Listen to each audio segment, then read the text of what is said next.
I gotta admit, I think I went a little wild with this one, but honestly, I just couldn't help it.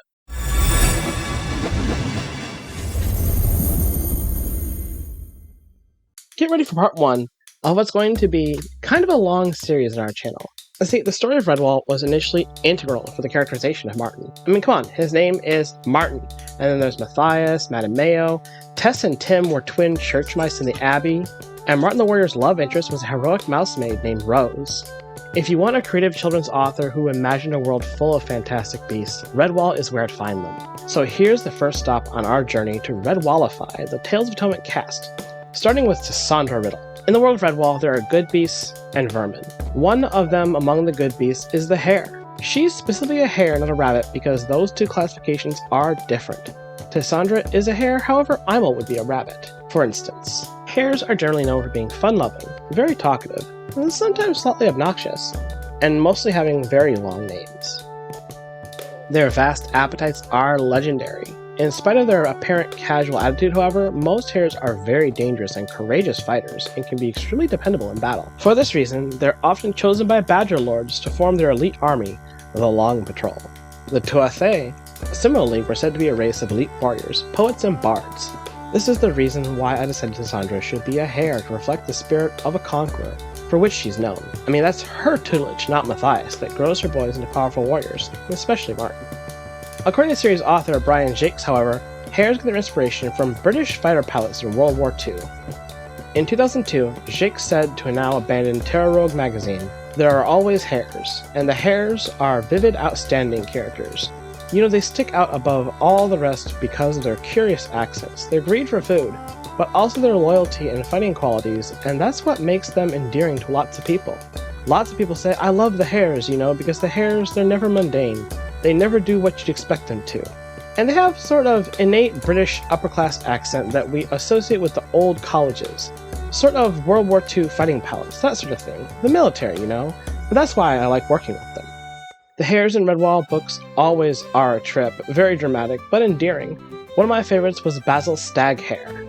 When you first meet Basil in Redwall, he comes across as eccentric, and maybe even a bit too boastful, claiming that he gave himself the middle name Stag because he greatly admired the animal.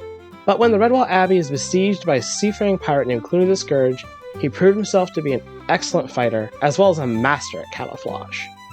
And also, speaking of the warrior spirit, the best hares will almost always join the Long Patrol. The Long Patrol is a specialized elite army of hares that reside in Salamandestra. They're usually led by the resident badger ruler of the mountain. Like a military, the Long Patrol is divided into a specific hierarchy of rank and function. Though hares have served under a badger at Salamandestra for as long as anyone can remember, it was the first modern badger lord, Lord Brocktree, who organized them into an actual regiment and took the name Long Patrol. Prior to this, the fighting hares of Salamandestra were called Stonepaw's Stalwarts. The Long Patrol has seen many different levels of size and organization over the seasons, and reached peak under the leadership of Rossano the Wise, who commanded a force of more than 1,000 hares. The size has fluctuated constantly with different badger lords. Under Ronblade Widestripe and the Boar Fighter, there seemed to be around 10 hares, while under Earthstripe the Strong, there was approximately 40 hares. However, Sunflash, the Mace, and Brocktree were both said to have had large numbers. Since Lady Crega Rose Eyes also commanded about 1,000 hares of the mountain, the numbers appear to be consistent. Hares of the Long Patrol are perilous in battle and feared by vermin everywhere.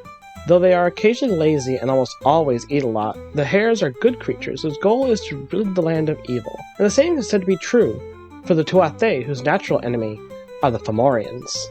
Fomorians are a supernatural race of beings, mostly in Irish folklore mythology, said to be monstrous and hostile, grotesque in appearance. You might think of things like goblins, orcs, and trolls, and you wouldn't be wrong. Vermin and Redwall are just as such, beasts like stoats, weasels, foxes, and rats. These beasts oppose the good beasts of Redwall and seek to plunder, pillage, and bring ruin across the land. In the first book of the Redwall series, called Redwall, the good beasts of Redwall Abbey are besieged by fierce vermin pirates led by the rat named Clooney the Scourge. In similar fashion, Fomorians were often associated with water, the sea, and even depicted as pirates. Although there were also Tuatha that had relationships with Fomorians. Alatha was a Fomorian king, and also a father of several prominent members of the Tuatha, including Agba, Bress, and the Dagda. According to some scribes, children born between Tuatha and Fomorians were always darkly beautiful, as this was used to describe King Bress. As far as colors go, I wanted to keep with the original colors to make it seem cohesive with the series canon. Does this necessarily mean that Tessandra ends up being too red as a hare? Not really. It might be cheating, but Belgian hares are pretty close to this coloration, so why don't you guys let me have this one? Of course, I'd like to keep the same colors of her dress and her clothes.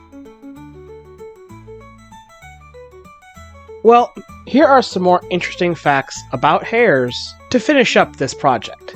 Hares, the heralds of spring, differ from rabbits in that they are bigger, run faster for longer, and they don't dig burrows, but they have their young, called leverets, in a grassy nest called a form. A group of hares is called a drove, a down, or a husk. They are among the few native Irish mammals still remaining, and have been there since before ice covered the land. And although their fur no longer goes white with the winter, in March they go a bit mad and have boxing matches and arguments with each other, hence the phrase, as mad as a March hare.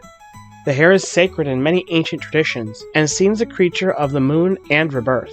It holds a quiet yet surprisingly powerful place in Celtic mythology. People would often look up and see the hare in the full moon, and so the hare became a symbol of fertility and cycles, watched over by goddesses like Andraste, Cerdwin, and the Earth Mother. A royal creature of the earth and sky, Queen Boudica brought hares with her onto the battlefield, as a good omen and a showcase of her fierce spirit. Boudica would throw open her cloak and release the hare before her army. It screamed across the battlefield, shrill and loud like a witch as it raced for her cloak and became the calling card of Boudica's fighting prowess. Despite its delicate nature, the hare is a testament to survival, thriving even while being hunted by every predator known to humans and even humans themselves. Hares are already well known for their fertility, and one doe alone could bring as many as 42 young in a single year, echoing the cycles of life and renewal for which it's known. Because of their association with the realms of fairies and the Sidhe, druids often captured hares and released them in a place such as a stone circle to see which way they would run. Then the druids would have an answer to whatever question they'd had in mind. The warrior Oisin was out hunting one day and happened to injure a hare with his throwing dart. So he followed the creature through the hedges and misty glades until he came across an old dune. In this ancient mound was a doorway, through which Oisin followed. Inside was a beautiful young woman sitting in a rich hall, nursing a bleeding wound on her leg.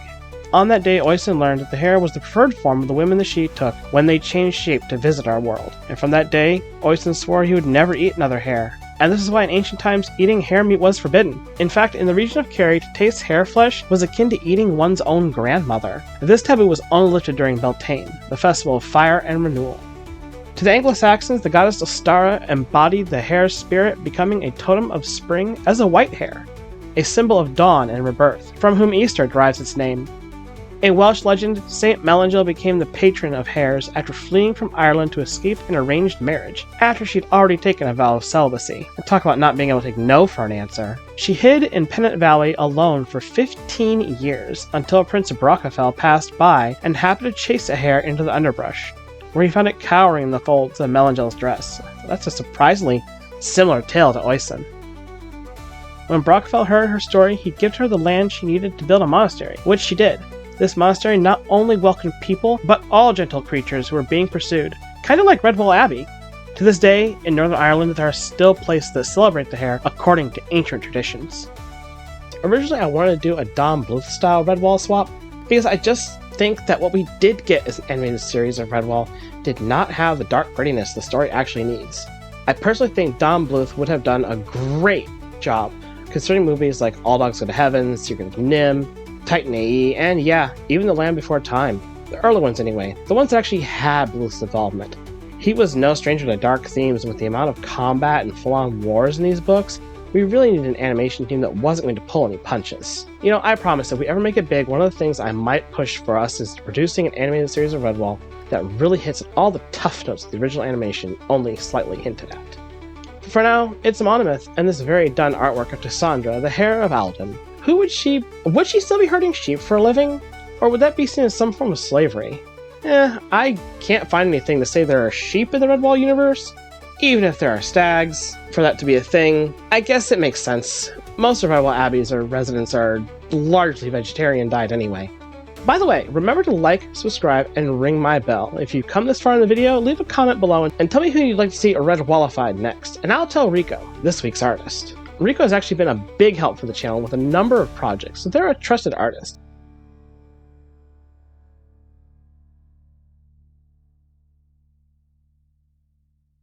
I'll be putting a link to their business down in the description so you can commission them for your own project if you like. The webcomic version of Monolith Episode 5 is already available on Patreon, so you can read the whole thing now. Please check it out because art for this channel wouldn't even be possible, however, without the help of our patrons. Monetization on YouTube is not enough to keep us going, so please follow the Patreon link down in the description to help Tales of Atonement keep going long term. We have a lot left to do and a big story to tell, and we simply can't do it without your help. Besides, there's a ton of extras only available on Patreon that won't be available for months on YouTube, if ever. Some of our great patrons include Pammy Poo, Shadow Fox, Arya Gamari, Charles Tam, Jace Moreland, and Lunder Lumen. Thank you all for watching and supporting our story.